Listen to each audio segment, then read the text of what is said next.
ನಿನ್ನೆ ಪ್ರಧಾನಿ ನರೇಂದ್ರ ಮೋದಿ ಅವರು ಅಯೋಧ್ಯೆ ಧಾಮ್ ಅನ್ನುವಂತಹ ರೈಲ್ವೆ ನಿಲ್ದಾಣಕ್ಕೆ ಚಾಲನೆಯನ್ನ ಕೊಟ್ಟಿರ್ತಾರೆ.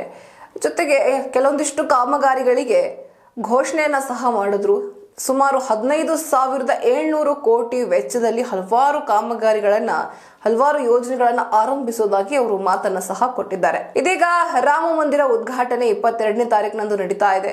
ಅದಕ್ಕೂ ಒಂದು ವಾರ ಮುಂಚೆನೆ ಅಂದ್ರೆ ಜನವರಿ 14ರಿಂದಾನೇ ಎಲ್ಲಾ ದೇವಸ್ಥಾನಗಳಲ್ಲಿ, ದೇಶದ ಎಲ್ಲಾ ದೇವಸ್ಥಾನಗಳಲ್ಲಿ ಸ್ವಚ್ಛತಾ ಅಭಿಯಾನವನ್ನ ಹಮ್ಮಿಕೊಳ್ಳಬೇಕು, ನಮ್ಮ ಪರಂಪರೆಯನ್ನ ಎತ್ತಿ ತೋರಿಸಬೇಕು, ಅದರಲ್ಲೂ ಅಯೋಧ್ಯೆ ಸಂಪೂರ್ಣವಾಗಿ ಶುಚಿ ಆಗಬೇಕು ಅನ್ನುವಂತಹ ಮಾತನ್ನ ಪ್ರಧಾನಿ ಮೋದಿ ಅವರು ಹೇಳಿದ್ದಾರೆ. ಬನ್ನಿ ಹಾಗಾದ್ರೆ ಯಾವ ರೀತಿಯಾದಂತಹ ಅಭಿಪ್ರಾಯವನ್ನ ವ್ಯಕ್ತಪಡಿಸಿದ್ದಾರೆ ನೋಡೋಣ. ಜನವರಿ 14ರಿಂದ ದೇಶದ ಎಲ್ಲಾ ದೇವಾಲಯಗಳಲ್ಲಿ ಸ್ವಚ್ಛತೆ ಅಭಿಯಾನ ನಡೆಸಬೇಕು ಎಂದು ಪ್ರಧಾನಮಂತ್ರಿ ನರೇಂದ್ರ ಮೋದಿ ಅವರು ಕರೆ ನೀಡಿದ್ದಾರೆ. ಶನಿವಾರ ಅಯೋಧ್ಯೆಯಲ್ಲಿ ವಿವಿಧ ಅಭಿವೃದ್ಧಿ ಯೋಜನೆಗಳಿಗೆ ಚಾಲನೆ ನೀಡಿ ಮಾತನಾಡಿದ ಮೋದಿ, ಜನವರಿ 22ರಂದು ರಾಮ ಮಂದಿರದ ಶಂಕುಸ್ಥಾಪನೆಗೆ ಒಂದು ವಾರ ಮೊದಲು ದೇಶಾದ್ಯಂತ ಎಲ್ಲಾ ಯಾತ್ರಾ ಸ್ಥಳಗಳಿಗೆ ಸ್ವಚ್ಛತಾ ಅಭಿಯಾನವನ್ನ ನಡೆಸಬೇಕು ಎಂದಿದ್ದಾರೆ. ಅಯೋಧ್ಯೆ ನಗರವನ್ನ ಭಾರತದ ಸ್ವಚ್ಛ ನಗರವನ್ನಾಗಿ ಮಾಡಲು ಜನರು ಸಂಕಲ್ಪ ಮಾಡಬೇಕು. ಈ ಸ್ವಚ್ಛ ಅಯೋಧ್ಯೆ ಇಲ್ಲಿನ ಜನರ ಜವಾಬ್ದಾರಿ.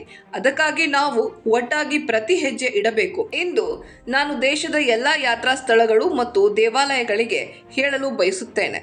ರಾಮ ಮಂದಿರ ಉದ್ಘಾಟನೆಗೆ ಒಂದು ವಾರ ಮೊದಲು ಜನವರಿ 14ರಿಂದ ಇಡೀ ದೇಶದ ಯಾತ್ರಾ ಸ್ಥಳಗಳಲ್ಲಿ ಸ್ವಚ್ಛತೆಯ ದೊಡ್ಡ ಅಭಿಯಾನವನ್ನ ನಡೆಸಬೇಕು ಎಂದು ತಿಳಿಸಿದ್ದಾರೆ.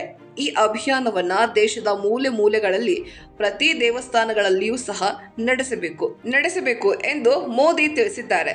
ಇಂದು ಅಯೋಧ್ಯೆಯಲ್ಲಿ ವಿಮಾನ ನಿಲ್ದಾಣ, ಅಯೋಧ್ಯೆ ಧಾಮ್ ಜಂಕ್ಷನ್ ರೈಲು ನಿಲ್ದಾಣ ಮತ್ತು 15,700 ಕೋಟಿ ರೂಪಾಯಿಗಳ ಅಭಿವೃದ್ಧಿ ಯೋಜನೆಗಳನ್ನ ಮೋದಿ ಉದ್ಘಾಟಿಸಿದರು. ಜಗತ್ತಿನಲ್ಲಿ ಯಾವುದೇ ದೇಶವಾಗಿರಲಿ, ಅದು ಅಭಿವೃದ್ಧಿಯ ಹೊಸ ಎತ್ತರವನ್ನ ತಲುಪಬೇಕಾದ್ರೆ ತನ್ನ ಪರಂಪರೆಯನ್ನ ನೋಡಿಕೊಳ್ಳಬೇಕು.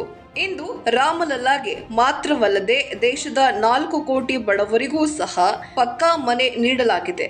ಭಾರತವನ್ನ ಅಭಿವೃದ್ಧಿ ಹೊಂದಿದ ದೇಶವನ್ನಾಗಿ ಮಾಡುವ ಅಭಿಯಾನಕ್ಕೆ ಅಯೋಧ್ಯೆಯಿಂದ ಹೊಸ ಶಕ್ತಿ ಬರುತ್ತಿದೆ ಎಂದು ಮೋದಿ ತಿಳಿಸಿದ್ದಾರೆ.